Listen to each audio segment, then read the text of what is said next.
I know a lot of people in my last video, which if you haven't seen the last video I made, I talked about how I got the Pocket 4. So go check that out, give it a like, help me out with the algorithm. But in that video, I had a couple questions talking about why didn't I wait for the Pocket 4P or whatever. I'm gonna get both, guys, because I feel like these cameras are in such high demand, especially in the US. If I get the Pocket 4P and I happen not to like it, I know I can easily sell it. If I end up liking the Pocket 4P better and it's not as big as I thought it was gonna be, then I'll just keep that and then I'll sell this. I know that I'll be able to sell this thing super quick, so it's not like a big risk for me in terms of buying both.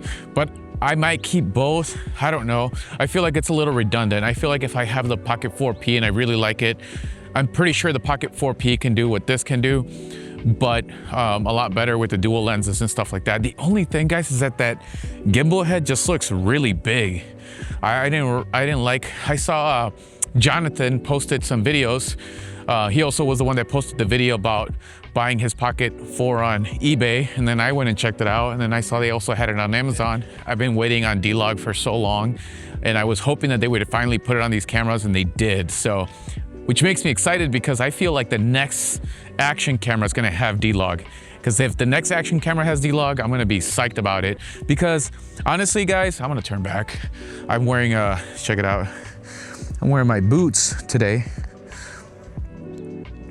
And they're great. I wear them every day, but they're not the best for walking like long walks like this. And like my neighborhood has like up and down hills, so after a while I get very tired and my feet are already hurt. I might go get a foot massage today again. But anyways, the next action camera I think is going to be awesome. I hope that this is a standard now. DJI, please leave DLOG on all your cameras moving forward. This is my own opinion, but I feel like DJI has the best image over Insta360. I don't think Insta360 makes bad products or anything like that, or that it looks bad.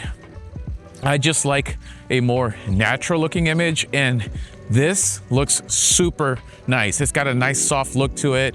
It's not like super sharp, and not to mention like DJI colors are just really good. I think they're up there with Canon, and I've always been a Canon fan. That's what I shoot for my professional stuff, and I can easily match this footage with my Canon cameras, and just the colors are just beautiful. It's still gonna take me a little while of vlogging and just getting used to this camera to be able to fine tune my color grade on this footage. So I've never worked with DLOG before, but I have worked with log footage for my professional work, so that's what we're gonna be doing today.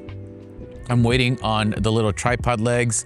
I got the Ulanzi ones. I don't know if I've already mentioned that, but yeah, because right now I can't set this thing anywhere. Like, I have to set it just like on the regular base, and I'm scared that it's gonna fall and, you know, break or whatever. And yeah, I'm not trying to be that careful with it, but I also don't want to break it on the first day I get it. So we're gonna wait on these tripod legs, and then we'll probably go out on another vlog, go check out Rad, the Rockford store here, and maybe buy a new hoodie or something like that. Go get some coffee, go get Chipotle, and bring you guys along for like an actual vlogging day. But I wanted to answer some of those questions, guys. Some thoughts on the Pocket 4P. What I'm thinking about this camera. I think it's awesome. And maybe the next video I'll share like the settings and everything, how I got this whole thing set up and how I use it for vlogs. So if you guys enjoyed this video, hit the like and do that YouTube stuff so you can just help me out with the algorithm here. All right, take it easy, yo. Peace.